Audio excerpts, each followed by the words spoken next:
আমার মনে হচ্ছে যে আমার 100%-এর মধ্যে 30% রেভিনিউ আমি কাউকে শেয়ার দিয়ে দিচ্ছি। সো 30% রেভিনিউটা আমি কেন শেয়ার দিব?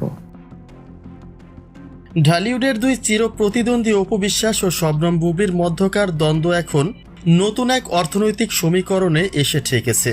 সম্প্রতি অপু বিশ্বাস এক বিস্ফোরক দাবি করেছেন, বুবলি প্রতি মাসে যা আয় করে তার 30% ক্রেডিট নাকি অপু বিশ্বাসের।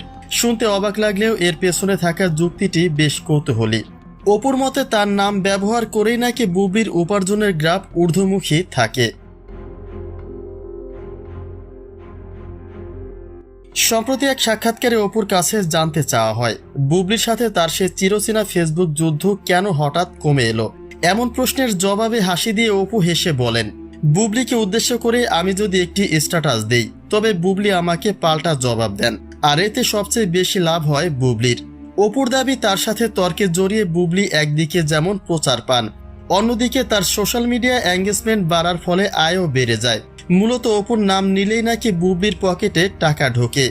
আমি লেখার পরে পরিপক্ষ যখন আরেকটা লেখা আসে তখন তো পাবলিসিটি হয়, ওই দিকের পার্টের তো কোনো পাবলিসিটিই নাই। অপু বিশ্বাসের স্পষ্ট কথা, বুবলির সঙ্গে তর্কে জড়ানো মানেই তাকে 30% আয় বাড়িয়ে দেওয়া, আর এ কারণে নাকি তিনি এখন চুপ থাকাকে শ্রেয় মনে করছেন। অপুর মতে বুবলির সাথে এই সামাজিক যুদ্ধের নেপথ্য কারণ হলো জনপ্রিয়তা টিকিয়ে রাখা এবং আর্থিকভাবে লাভবান হওয়া। অপু মনে করেন বুবলি জেনে বুঝে এই যুদ্ধ চলমান রাখেন যাতে আলোচনার কেন্দ্রে থাকা যায়, আর তাই বুবলিকে ফ্রি বেনিফিট দিতে নারাজ ঢালিউডের এই কুইন। অপু বিশ্বাসের এই 30% আয়ের দাবিকে আপনি কিভাবে দেখছেন? এটি কি কেবলই হাস্যকর যুক্তি, নাকি এর পেছনে লুকিয়ে আছে তিক্ত কোনো সত্য? বুবলি কি আসলেও অপুর নাম ভাঙিয়ে আয় করছেন? এ বিষয়ে আপনাদের ব্যক্তিগত মতামত জানিয়ে দিন কমেন্ট বক্সে।